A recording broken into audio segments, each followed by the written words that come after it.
1, 2, 3, 4, 5, 6, 7, 8, 9, 10, 11, 12, 13, 14, 15, and counting. Oh, I received my salary again. Gusto niyo po bang kumita ng perang katulad ng hapong ito? Well, tuturuan ko po kayo kung paano po gawin yon.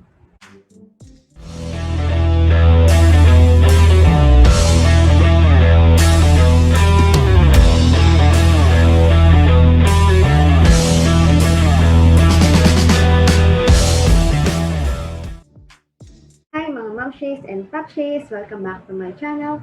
I'm Rodeline Fultario, mother of 3 children. So for this day, tuturuan ko naman po ulit kayo ng isa pang skill na madali lang pong matutunan para kumita po tayo habang pandemic. Hi mga momshies! Welcome to my screen. So, ito yung ituturo ko po sa inyo, itong data entry specialist. Yan, so kailangan, of course, magkaroon po kayo dapat ng profile dito sa onlinejobs.ph, no?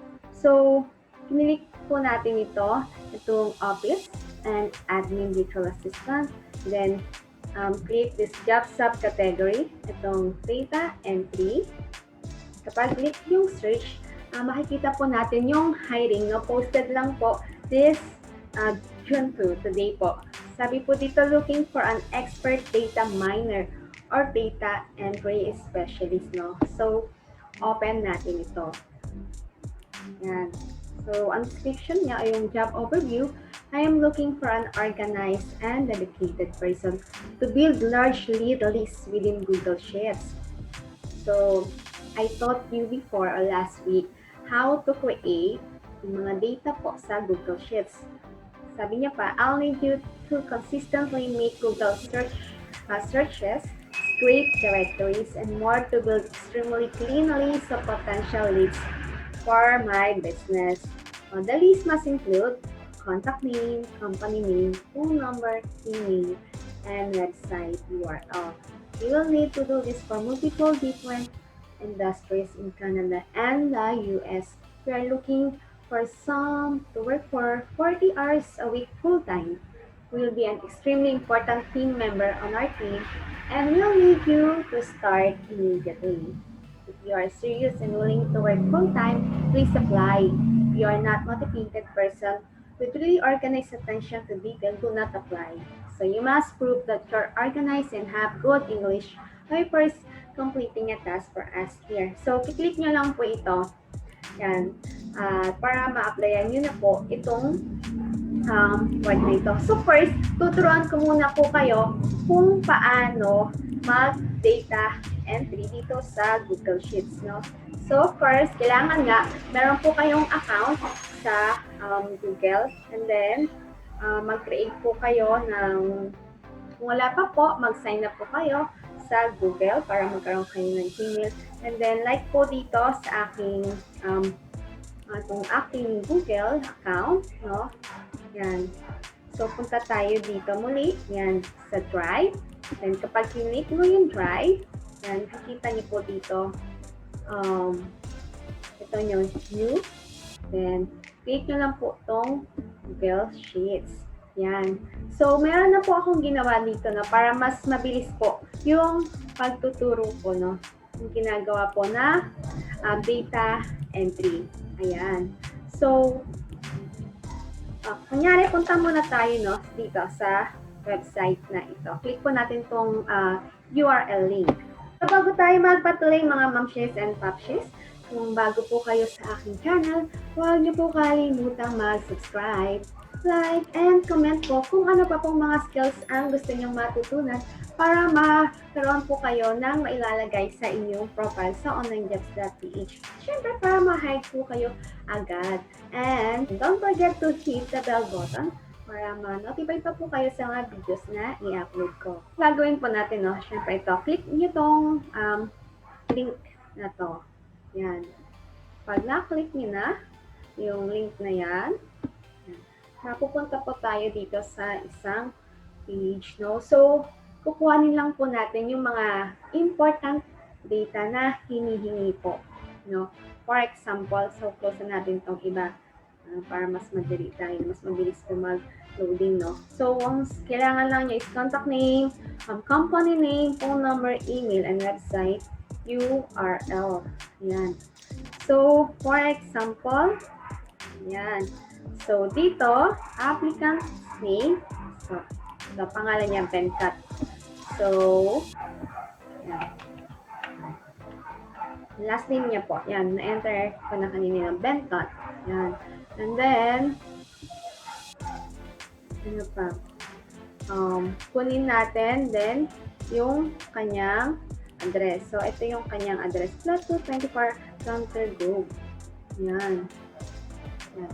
So, ayan po na enter natin dyan.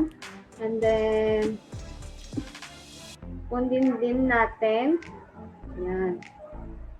So, ito po.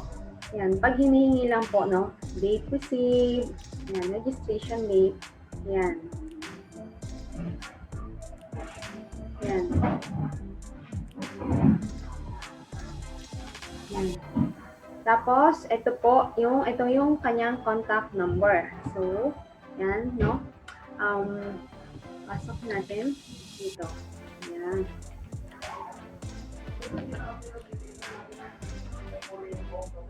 Yan. So, mag-add po tayo ng isang column para mapasok natin yung kanyang contact number. Click nyo yan, and then click nyo to, arrow na yan, and then click insert, one right, and then click natin, na-enter natin telephone number. Yan. So, telephone number niya is click mo lang to para ma-highlight. Yan, double click, and then Control C for copy, and then Control V para po ma-paste. So, ayan yung telephone number niya. So, ito yung company name. Ayan. And then, ito yung email ad. Ayan. So, na-enter ko na siya kanina. Ayan. Ayan po yung sample number 1. So, try naman po ulit natin itong isang URL as I click this. Ayan. So, kunin natin yung mga data. Yan, no? Yung applicant's names, or yan. Oh, yan. Yan. Number 3. And so, sample lang po ito na para alam niyo po yung pagkuha niya ng mga important details po dito, no? And then, yung address niya. Ayan. Ayan po. Ito lang. Ikakopy niyo lang ulit. Ayan dito. And then, yan. Siyempre yung kanyang contact number. Yan, natin, no? Yan, dito sa baba. Yan, Control C.